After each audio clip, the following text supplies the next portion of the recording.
Assalamu alaikum dear students. I hope all of you will be fine. Today we are going to start lecture number 18 of group 3. In this lecture we are going to discuss about centralizer of a group, its examples and its related theorems. Dear students, पिछले lecture में आपने नॉर्मलाइज़र of a group को अच्छी तरह से discuss किया था। आज के लेक्चर में हम सेंट्रलाइज़र ऑफ ए ग्रुप को डिस्कस करेंगे। Now what is centraliser of a group? We are going to start. We start with the definition. Let capital G be a group and capital X is a complex in G. Capital G क्या है? हमारे पास एक group है और X उसका कोई ordinary subset है।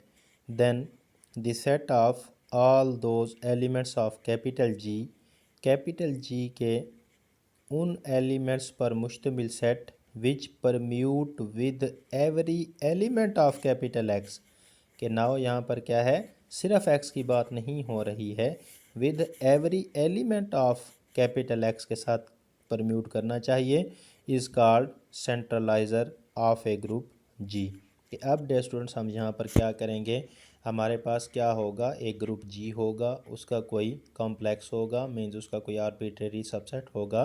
फिर हम क्या करेंगे, जी के तमाम एलिमेंट्स, ऐसे तमाम एलिमेंट्स जो क्या कर रहे हों, परम्यूट कर रहे हों for all small x belonging to capital x, के तमाम एलिमेंट्स के साथ बारी बारी उनको परम्यूट करवाएंगे और अगर left hand side right hand side के बराबर आएगी तो फिर हम उसको शामिल करेंगे। It is denoted as centraliser of capital X in group G, mathematically defined as centralizer of X in G is equal to the set A belonging to capital G, means इसमें ग्रुप G के ही elements होंगे। कौन से होंगे? Such that A into small x is equal to x into small a for all small x belonging to capital x। कि आपने group जी का एक एलिमेंट लेना है और उसको कैपिटल एक्स के तमाम एलिमेंट्स के साथ बारी बारी कम्यूट कराना है। अगर परम्यूट करता है तो वो सेंट्रलाइज़र का हिस्सा होगा और अगर वो ग्रुप जी का एलिमेंट परम्यूट नहीं करता तो फिर वो सेंट्रलाइज़र ऑफ ए ग्रुप का हिस्सा नहीं होगा। Next there is a remark, centraliser of capital X in G is always non-empty because identity belonging to capital G is an element such that EX is equal to XE या AX is equal to XA for all X belonging to capital X, so E belongs to centralizer of X in G. If capital G is abelian, again capital G अगर हमारे पास क्या हो, abelian हो, then AX is equal to XA for all X belonging to capital X and for all A belonging to capital G, so centralizer of X in capital G is equal to capital G हो जाएगा। Next we have examples. Let D3 A square B A square B, where A cube is equal to B square is equal to AB whole square is equal to E and BA is equal to A square B होता है symmetry of an equilateral triangle है। And let X अगर आप लेते हैं दो element पर मुश्तमिल A comma B, now we check AX is equal to XA for all X belonging to capital X and for all A belonging to G।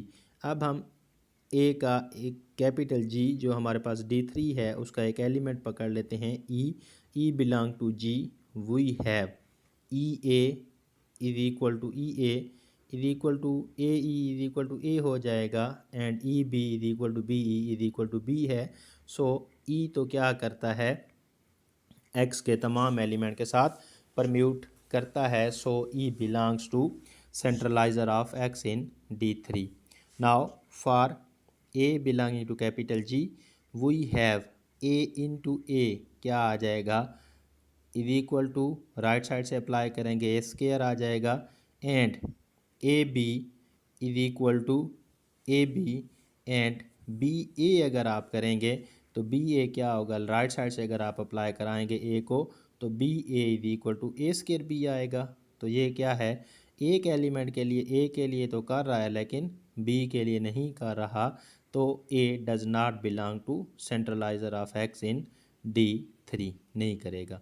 Next we check a square belonging to capital G we have a square into a left side से apply किया a into a square right side से apply किया is equal to a cube is equal to e आ रहा है लेकिन a square b ये left side से अप्लाई किया आपने is equal to a square b आएगा एंड अगर आप राइट साइड से अप्लाई करेंगे तो वो आ जाएगा b a square is equal to A B होता है तो ये आपस में इक्वल नहीं आएंगे। This implies A square does not belong to centraliser of X in D3। Similarly B को अगर आप चेक करेंगे तो लेफ्ट एंड राइट साइड से दोनों एलिमेंट्स के वो भी नहीं करेगा। और इसी तरह से डे स्टूडेंट्स अगर आप ए बी को चेक करें तो ए बी को लेफ्ट साइड से भी अप्लाई किया है ए के और ए बी को राइट साइड से भी अप्लाई किया है ए के और ए बी को बी के भी राइट और लेफ़्ट साइड से अप्लाई करें तो इक्वलिटी होल्ड नहीं करती। A B does not belong to centraliser of X in D3।